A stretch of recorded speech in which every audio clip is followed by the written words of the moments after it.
Hello বন্ধুরা, আমার এই কুকিং চ্যানেলে আপনাদের সবাইকে সুস্বাগত। আজকের পর্বে তৈরি করে দেখাবো আলু দিয়ে সয়াবিন কারি। এটি খুবই প্রোটিন সমৃদ্ধ একটি খাবার। সয়াবিন বাচ্চা থেকে বড় সকলেই খেতে ভীষণই পছন্দ করে থাকে। সয়াবিন ঠিকঠাক রান্না করতে পারলে টেস্ট হয় কিন্তু দারুণ। এই রেসিপিটি বানানো ভীষণই সহজ আর খেতেও ভীষণই সুস্বাদু। তাহলে চলুন দেখে নেওয়া যাক কীভাবে তৈরি করতে হয় আলু দিয়ে সয়াবিনের কারি। এই রেসিপিটি যদি আপনাদের ভালো লেগে থাকে তাহলে লাইক করবেন, শেয়ার করবেন এবং সাবস্ক্রাইব করে পাশে থাকা বেল আইকনটি প্রেস করতে ভুলবেন না, কারণ আমি আমার চ্যানেলে ডেইলি নিউ রেসিপি আপলোড করি। সবার আগে আপনার কাছে নোটিফিকেশন আপডেটটা পৌঁছে যাবে। আর অবশ্যই আমার ফেসবুক পেজটিকে ফলো করে দেবেন। প্রথমে চুলায় একটি কড়াই বসিয়ে নিয়েছি আর কড়াইয়ের মধ্যে দিয়ে দিলাম পরিমাণ মতো পানি। পানিটাকে এবার হালকা গরম করে নেব। দেখুন পানিটা হালকা গরম হয়ে গেছে আর এই পানির মধ্যে দিয়ে দিলাম সয়াবিনটাকে এবার খুব ভালো করে ফুটিয়ে নেব 2 মিনিটের জন্য, যাতে সয়াবিনটা সিদ্ধ হয়ে আসে। আর সয়াবিনটাকে হালকা একটু সিদ্ধ করে নিলে প্রচণ্ড সফট হয় আর খেতেও খুব ভালো লাগে। দেখুন 2 মিনিটের জন্য খুব ভালোভাবে ফুটিয়ে নিয়েছি। এবার গ্যাসের ফ্লেমটা অফ করে দিয়ে এই পানি থেকে সয়াবিনগুলোকে তুলে নেব। তুলে ঠান্ডা পানিতে ভালো করে ধুয়ে সয়াবিনের মধ্যে থেকে পানিটাকে নিগড়ে বের করে নেব। চুলায় একটি কড়াই বসিয়ে নিয়েছি। এবার এই কড়াইয়ের মধ্যে দিয়ে দেব পরিমাণ মতো সরিষার তেল। তেলটাকে এবার খুব ভালো করে গরম করে নেব। তেলটাকে খুব ভালো করে গরম করে নিয়েছি। এবার এই তেলের মধ্যে দিয়ে দেব আলু। দেখুন আলুগুলোকে একদম ছোট ছোট করে টুকরো করে কেটে নিয়েছি।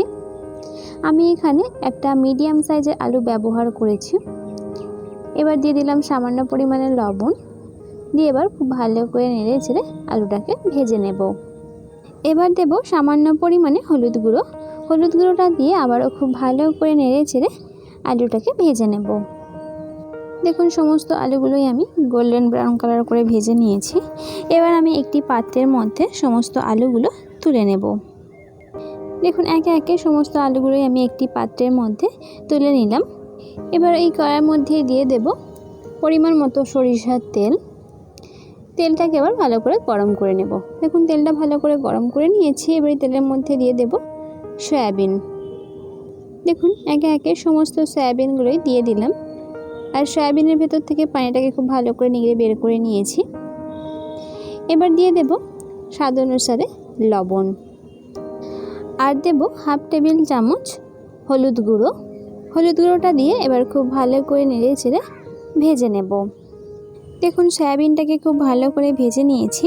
এবার আমি একটি পাত্রের মধ্যে সয়াবিনটাকে তুলে নেব। দেখুন একে একে সমস্ত সয়াবিনগুলো একটি পাত্রের মধ্যে তুলে নিলাম। এবার এই কড়াইয়ের মধ্যে দিয়ে দেব পরিমাণ মতো সরিষার তেল। দেখুন আমি এখানে পরিমাণ মতো সরিষার তেল দিয়ে নিলাম। এবার তেলটাকে খুব ভালো করে গরম করে নেব। তেলটাকে ভালো করে গরম করে নিয়েছি। এবার এই তেলের মধ্যে দিয়ে দেব একটা তেজপাতা, একটা গোটা শুকনো লঙ্কা, আর দেব কিছু গোটা মশলা। দেব 3টে লবঙ্গ, হাফ টেবিল চামচ গোটা জিরে, 3টে ডালচিনির স্টিক আর 2টো ফাটিয়ে নেওয়া এলাচ। দেখুন সমস্ত গোটা মশলাগুলো দিয়ে দিলাম। দিয়ে এবার কয়েক সেকেন্ড ভালো করে নেড়ে ছেড়ে ভেজে নেব। দেখুন কয়েক সেকেন্ড আমি ভালো করে নেড়ে ছেড়ে ভেজে নিয়েছি আর সুন্দর একটা অ্যারোমা বা সুগন্ধি বেরিয়ে এসেছে। এবার দিয়ে দেব পেঁয়াজ কুচি। আমি এখানে 2টো মিডিয়াম সাইজের পেঁয়াজ কুচি ব্যবহার করেছি। পেঁয়াজ কুচিটা দিয়ে আবারও খুব ভালো করে নেড়ে ছেড়ে ভেজে নেব পেঁয়াজটাকে। দেখুন খুব ভালো করে নেড়ে ছেড়ে পেঁয়াজটাকে ভেজে নিয়েছি। এবার দিয়ে দেব 1 টেবিল চামচ রসুন বাটা আর দেব 1.5 টেবিল চামচ আদা বাটা। দিয়ে এবার খুব ভালো করে নেড়ে ছেড়ে কষিয়ে নেব। এবার দেব সামান্য পরিমাণে পানিটা দিয়ে আবারও খুব ভালো করে নেড়ে চেড়ে কষিয়ে নেব। এবার আমি একে একে গুঁড়ো মশলাগুলো দিয়ে দেব।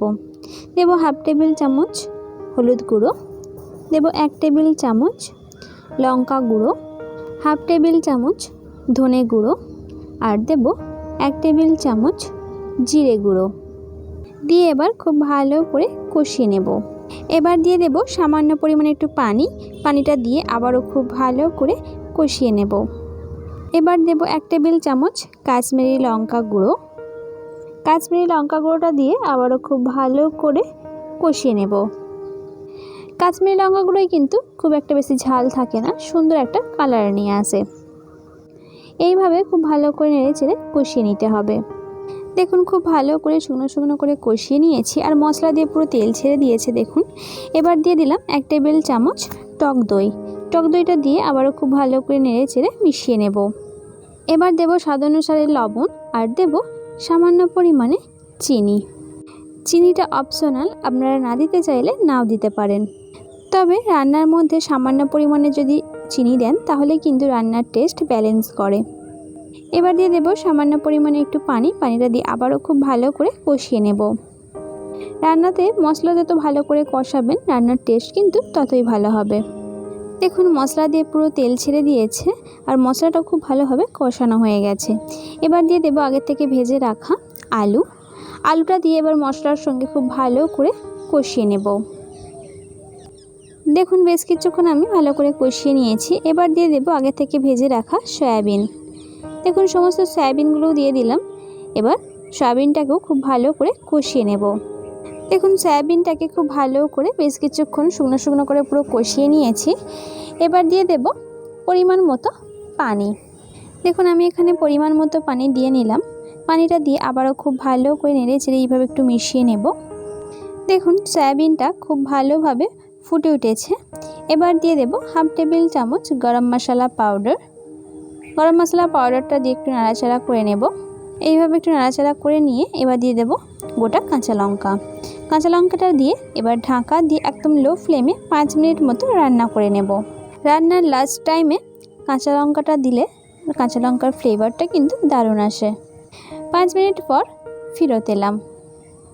রান্না পুরো কমপ্লিট আর গ্যাসের ফ্লেমটা অফ করে দিয়েছি। এবার ঢাকা দিয়ে 5 মিনিট মতো রেস্ট টাইমে রাখবো। তারপর গরম গরম পরিবেশন করে নেব।